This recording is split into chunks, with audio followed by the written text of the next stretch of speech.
各位观众朋友，大家好，欢迎收看《美国观察》，我是林森。首先来关注今天的重要新闻。7月4日是美国独立日，美国总统拜登和第一夫人当天下午在白宫南草坪为军人家属举行独立日烧烤活动。晚上，他们将观看在国家大草坪举行的独立日烟花表演。7月4日，美国独立日的庆祝活动传统上包括游行、野餐、政治演讲和烟花表演。独立日可能是美国最具爱国色彩的节日。美国人在这一天庆祝13个最初的殖民地决定弃绝英国的统治，并建立合众国。这些殖民地的代表其实是在1776年的7月2日投票决定独立，2天后，他们批准通过了解释那项决定的独立宣言，因此7月4日成为人们纪念的日子。另一方面，在芝加哥郊区高地公园举行的7月4日独立节庆祝游行遭遇枪击，致使6人死亡，约31人受伤送医。枪手为一名18至20岁的深色头发的白人男性，仍然在逃。警方告诫居民就近躲避。现场的视频显示，当地时间上午10点，庆祝活动开始几分钟后，音乐仍在播放，而人们突然四处奔跑寻找掩护。当地报纸报道一名目击者的话说，他听到了20多声枪响。克莱县警察局副局长克里斯托弗·克维利说，枪手显然是从屋顶开枪的。他说，现场找到了一支步枪，但嫌疑人仍被认为是持有武器和危险的。来自美国、英国和法国驻中国大使与俄罗斯大使7月4日在北京就俄罗斯侵略乌克兰展开面对面的辩论。这次会议是清华大学主办的世界和平论坛，讨论联合国的作用以及国际秩序。外交官们在简短的握手寒暄之后立刻展开交锋。西方国家的大使们强烈抨击俄罗斯入侵乌克兰，封锁黑海，阻止乌克兰粮食出口。美国大使伯恩斯说，俄罗斯入侵乌克兰是对国际秩序最大的威胁。俄罗斯驻中国大使杰尼索夫辩称，莫斯科是受到了北约扩展的挑衅。 Greatest threat to the world order is the Russian war in Ukraine. The fact that Russia crossed the border with an armed force, unprovoked, and has started this war with so much human suffering, so many innocent civilians dead in Ukraine. This is a direct violation of the United Nations Charter. It's a direct violation of what the Russian Federation signed up to when it became a member state, a continuation state in 1991, after the demise of the Soviet Union. I can say a lot about whether it was provoked or not by 5 waves of NATO expansion, by everything what was happening since 2014. Remind of all that desperate efforts by my country to promote Minsk agreement and complete failure due to the position of our opponents. We have the fear. You may hear sometimes, I think we just heard from the Russian ambassador, 5 waves of NATO expansion. I wonder why NATO had to expand. Who was it who invaded Georgia? Who was it who invaded Ukraine? Who was it who stationed troops in Moldova without their asking or permission? On the present situation, the deliberate choice by Russia to attack Ukraine contravenes all the commitments made by the Russian authorities and constitute an unacceptable and indisputable violation of the Charter of the United Nations and all the founding principles of the European and international order. China and the U.S. The fact is, you are blockading Ukrainian ports. You're intentionally bombing Ukrainian grain and agricultural centers, and that's depriving the rest of the world from the grain that's needed in this food crisis. The human rights.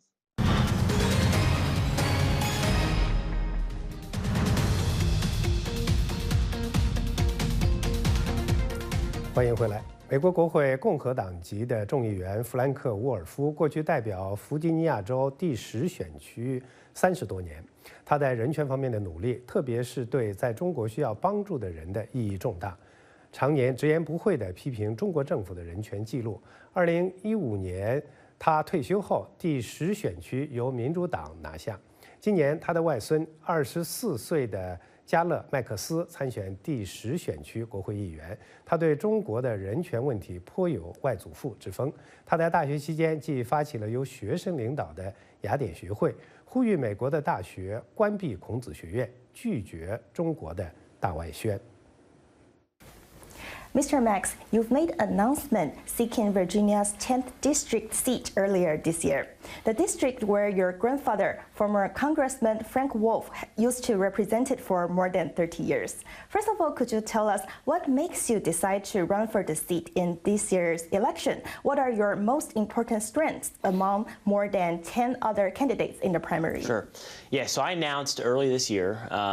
My grandfather, of course, had the district from 1980 all the way through 2014, so almost 34 years. He always says he rode Reagan's coattails in 1980. And, you know, it's funny, when he first got elected, we saw a lot of the same things happening in the world then that we now see today, whether it's the inflation, which is almost at 10%. It was, I believe, almost 15%. My granddad was running for Congress in 1980. We see Russia and the Soviet Union, like it was aggressive back then, and now Russia and Putin is aggressive again and trying to reconstitute the old Soviet Union. We're seeing extremely high gas prices and energy prices and lines at the grocery stores and food prices rising. These are all things that ushered and convinced my grandfather to run for Congress that he saw back in 1980, and then here we are in 2022, and we're seeing the same issues. And you know, the reality is, you know, this is a tough seat. It's not going to be an easy seat to win. Jennifer Wexton is obviously an incumbent Democrat, but specifically for somebody my age, I'm 24 years old. I'll turn 25 in the summer, so before the election. For my generation, a lot of these issues that I just laid out, whether it's inflation, the energy, the wars going on around the world, are issues that my generation is going to have to face and tackle. And so my biggest thing is anytime you see a problem, it's best to start on it today, not tomorrow. And so that's what led me to run. I'm worried about where our nation's headed. This is a district that is turning more towards the Democrats. How could Republican candidates fight for a real chance? We've still got ground to make up. We had almost 90-some% Republican turnout in this district, and we still lost it. And so what that tells me is we've got to build the base. We've got to expand the party. And in my view, the best way for Republicans to do that is two ways. One, in the minority communities, whether it's the Muslim community, the Indian community, the Korean community, the Latino community. I mean, all of these communities, which this district, the 10th District of Virginia, the new 10th District, is a 45% minority district. So we've got a lot of first-generation Americans. A lot of people come from all over the world. And frankly, a lot of them are conservative in their leanings, whether it's their religion, their family values. The problem is we as Republicans very often don't reach out and invite them to our party. Ronald Reagan always said we need to be a big tent party. And I think we need to get back to that. So first, it's running over those first-generation Americans that understand the threat of a government gone awry. And then secondly, young people. In the 10th District, we checked the math. People aged 18 to 25 in this district, the new 10th District, voted almost 92% Democratic in 2020. There was almost 50,000 Democratic voters for, you know, between those age groups, 18 and 25. And so I think a big thing for Republicans, not only in this district but around the country, is how do we get and reach my generation, Gen Z, the tail end of the millennial generation? How do we bring them back over to the Republican Party? And this is an issue that, again, we've got to reconcile across the country. My opinion is we've got to be a party of vision, the future, give these people a solution. I mean, my generation has lived through 9/11, a pandemic, 2 recessions, right? Now we're seeing potentially a world war. We lived through the Afghanistan war. We have seen a lot of chaos. And so what is the Republican Party going to give our generation? What kind of vision are we going to paint for them for the future? And I think young people have to be a large part of that problem. And then lastly, I'll say, this district also, it's basically a big district of suburbs. You've got, we've got a little bit of rural, we got a little bit of city type, but mostly it's suburbs. And the suburbs are going to be the battleground of the future for Democrats and Republicans. Outside major cities, suburb districts with high minority populations. That's where the House and Senate majorities will be won and lost in the future. And I hope to build a model for how we can win here across the country. Your grandfather was a very accomplished congressman. Besides all the other achievements, Mr. Wolf's endeavor to human rights meant a lot to people in need for help, including in China. What kind of things are you aware of in this regard? He was one of the only members of Congress during post Tiananmen Square to actually go and visit Tiananmen Square. He's been to Tibet. He went and met with the Dalai Lama. Especially right now, I believe we're seeing religious freedom come under attack in not only this country, but the entire world like we've never seen before. And the Uyghur genocide, I believe, is the most in-our-face example of this. In the millions of Uyghur Muslims systemically rounded up. I saw an article today about how they put them in these little prison cells with 40 men, and they have cameras, and they have to ask for permission to stand up and go to the bathroom. And Xi Jinping was quoted saying, it's like boiling frogs. At some point, the world forgets, or you forget about the frog in the pot and it dies. They are going to eventually exterminate these people. And what did we say when we told the world never again after World War II will we allow this to happen? And we're letting it happen. And we're seeing the Buddhist monks that are burning themselves, right? What's happening in Tibet? It's cultural genocide in Tibet. And not to mention all different, again, the Coptic Christians are still being persecuted. Christians in Pakistan are still being persecuted. I mean, faith around the world, anti-Semitism is at an all-time high. It's a serious threat, and it's so fundamental to who we are as Americans, religious freedom, that if we don't take a firm stand from Congress to defend these people around the world, but also right here at home, then history is destined to repeat itself. And I believe China, whether it's persecuting the Catholics, whether it's happening in Hong Kong, or it's happening in Taiwan, I believe that I was actually surprised. I used to tell people the day that Putin attacks Ukraine will be the day that Xi Jinping attacks Taiwan, and I genuinely believe that they would do that. I'm surprised they've waited as long as they have, but I think sometime in the next 2 years we'll see Xi Jinping and the Chinese government attempt to take Taiwan. You've mentioned that China is steps away from attacking Taiwan. How could the U.S. help to prevent that from happening? And how would you evaluate the policies so far? I think if there's one thing we learned from Hong Kong, there's one thing we learned from the Ukraine situation, is that whatever we do after the action happens is usually too late. And so the best way that we can protect Taiwan is before the attack happens. And I actually read a recent piece in Foreign Policy magazine, and I have to check to make sure everything's true, but it was talking about how since Taiwan does not have the conscription anymore for the military, how in many respects that they are very understaffed. So they've got plenty of equipment and planes and tanks and guns, but not enough soldiers, which is very alarming to me. I think, Israel has been given a great example. They've got many countries around them who provide a great threat, and so the entire country has basically come together, and they have this military service that they have to do, and they train them very well, and they've become so strong militarily, even though they're a small country with not a lot of people, that nobody will touch them. I think that's what Taiwan must do. And so from an American foreign policy standpoint, making sure that we are encouraging them to build out their military, to train their troops, and let China know that if they move on Taiwan, that we will respond, whether it's making sure they have all the ammunition, that we support them economically, that we put in sanctions. But I think we must spell out precisely what we will do before it happens, so that way they know what we will do. But first, the best way to protect Taiwan is to make sure that their military is operating at peak performance. And I'm a fundamental believer why many people in the United States want to go and help the Ukrainians is because they have proven that they're willing to fight for themselves. Zelensky, these guys are heroes. They are going in and saying, we will fight Russia alone if we have to, but we want the help. And when the world sees that, the world wants to help.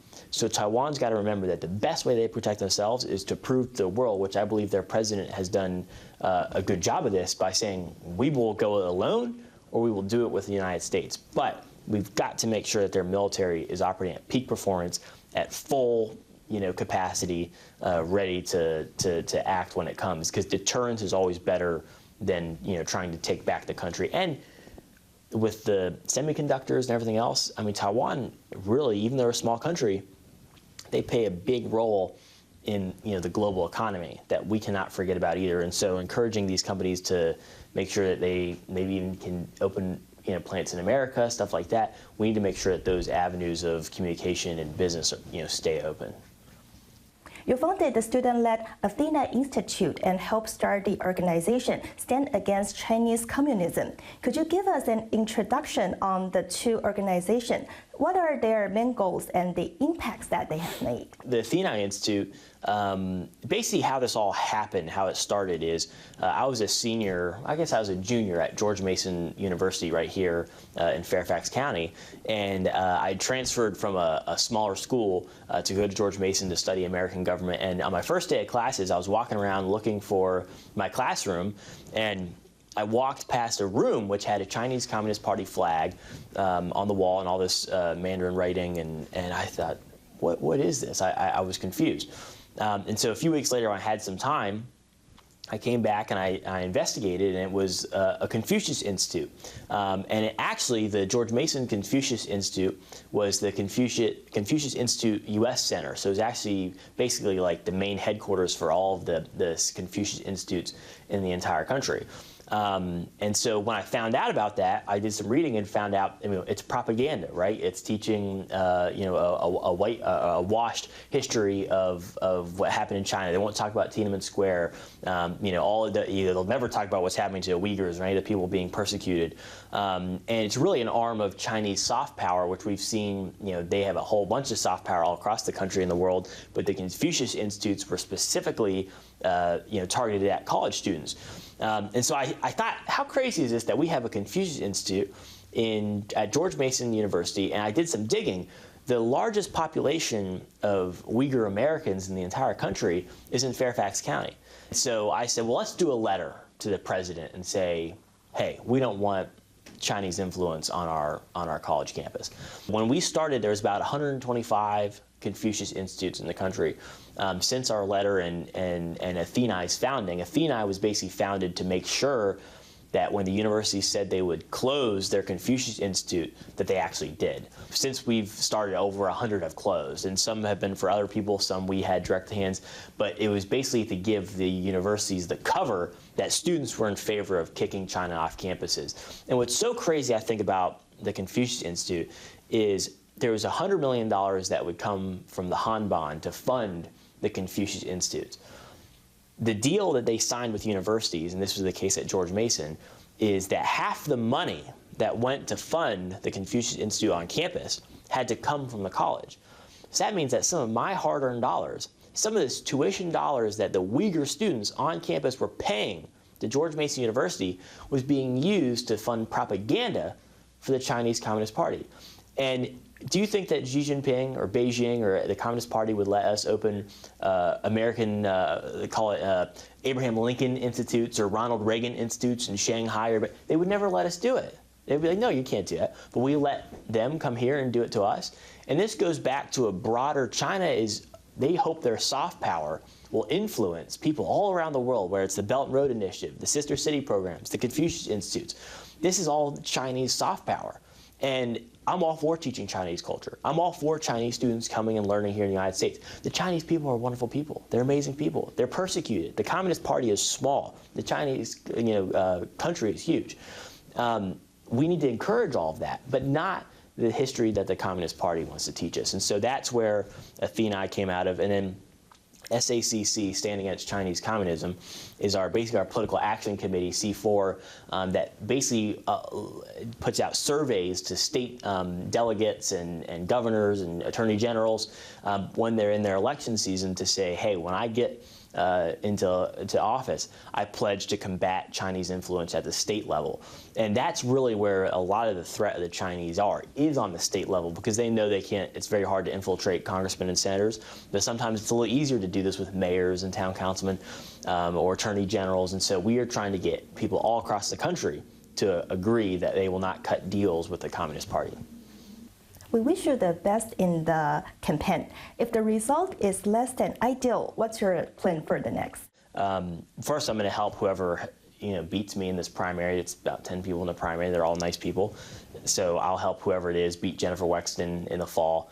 But secondly, my Athena Institute, the nonprofit that does the human rights work, our big kickoff, our next big push is going to be divestment from university endowments from the Chinese Communist Party, specifically around the Uyghur genocide.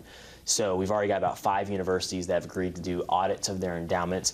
We just did a national letter signed by Michael McCall, Nikki Haley, Keith Kroc, the DocuSign founder and former Undersecretary of State, who actually was the highest ranking government official to ever visit Taiwan. He's on our advisory board. And so that letter's already gone out, and that's our next big push at the nonprofit. And so I'm going to go, and I would go work full-time with them to make sure we're still advocating and doing all of that work. And we've got our big kickoff for that planned for June 2nd. So if I lose, then that'll be my next thing.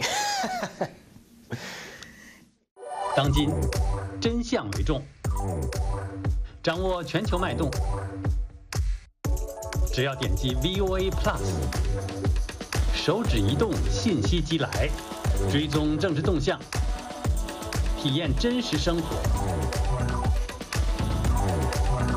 世界各地的声音，随时随地轻松获取。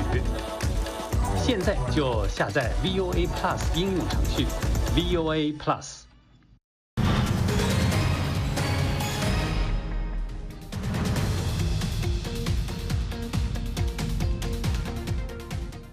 欢迎回到美国观察。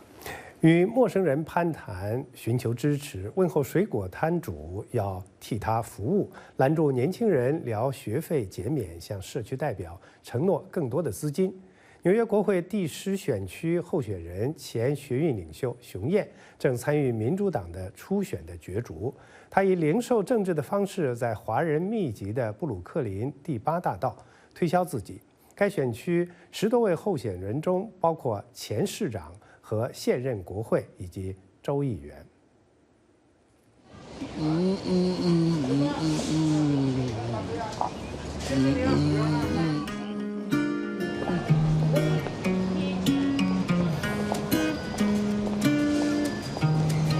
哎呦，你好，你好！哎呀，谢辉，我是熊燕，这你们家都是民主党的成员，我这要竞选国会议员。我知道，我知道，方便说了啊，对，这个需要你们支持我。哎呀，感谢上帝啊！他这个初选呐，从6月28推迟到了8月23。我是竞选联邦国会议员，因为我这个是我的选区，所以呢有很多的华人在这里哈。具体说呢，你看我要当上国会议员以后。我当然要为我们这个选区的华裔啊、华生啊、亚裔啊，要帮助他们，看看他们有什么困难呀，有什么需要啊。哇，小妹你好啊，你好啊！哦呀，你这个好新鲜的哈，呀，好新鲜。对，你知道我是竞选国会议员，我要帮助我们这个选区啊，尤其帮助你们呢不容易啊，孩子们的教育啊，城市的安全呐，我是想要来帮你们出力嘛，所以我服务选区，服务你们呢，因为我们是同一个族群嘛，都是华裔嘛。Hello， 小伙子你好，你是多大了？18岁。25。哦呦，要是跟我们，哎，我是熊燕，我也竞选国会议员。然后呢，要帮我们年轻人免学费啊，要能够这个帮助你们大学生啊。好，你现在上大学了？没读了，没读。哎呦，好啊。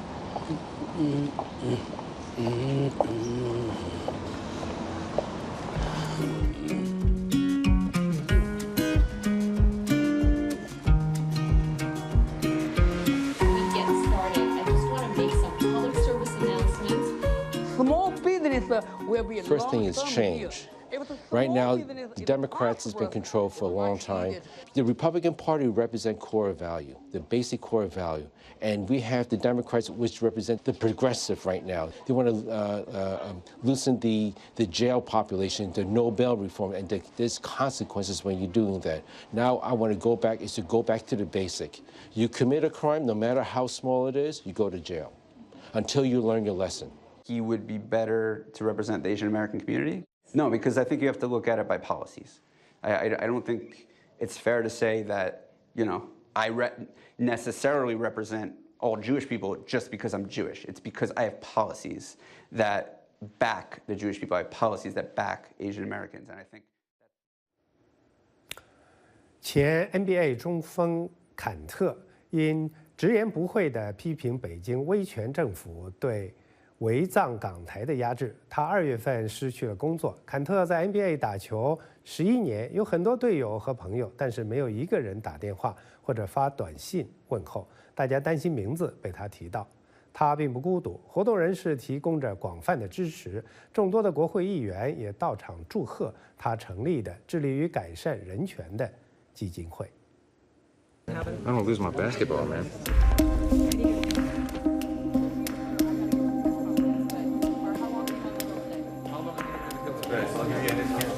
Oh, I love it. You ever want to come back? Unfortunately, we talk about some of the problems that are happening, in NBA, and when those things hurt, those organizations or companies' business and money, unfortunately, they're gonna do everything they can to silence you. So, unfortunately, I got released in February, as you guys know, and since February, it was a very lonely road. The reason it was lonely because, I played in the league for 11 years, 11 big years, and I had so many friends, so many teammates, which I call them, brothers. And unfortunately, after I got released, not one of them called me or texted me because they were scared that whenever I do an interview or whenever I give my remarks at an event, they were scared that I was going to mention their name.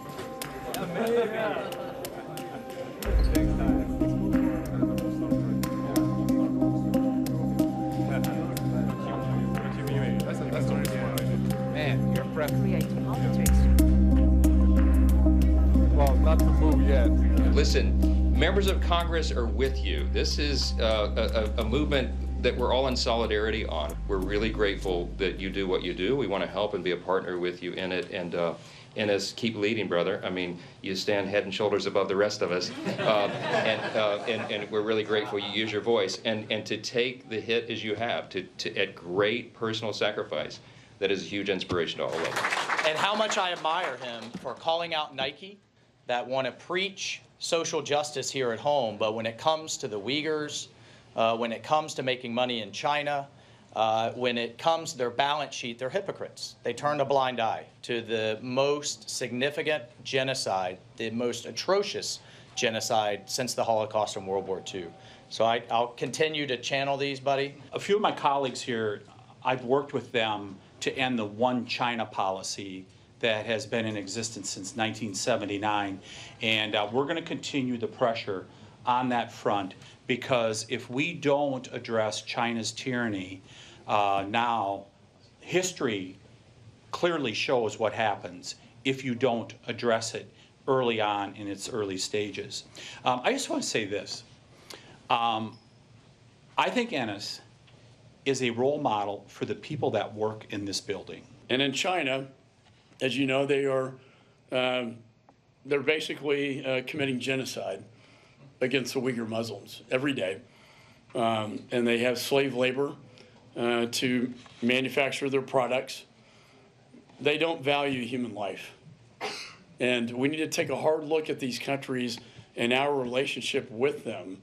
And why are we, letting them basically benefit off of us? Why are we exporting technologies that go to China that then go into the hypersonic missile that they fired around the world and landed with precision that could carry a nuclear warhead based on the backbone of American technology? I think that's a good example of some people just being willing to say, this is what I believe, I don't care the personal cost, and you've become a hero to many of us. And I can't have a dog because I'm in Congress, but as soon as I get out of Congress, I'm going to get a dog and I'm going to name it Freedom, and you'll know that it's named after you, brother. So. 今天美国观察的全部内容就是这些，感谢您的收看，我们下次节目再见。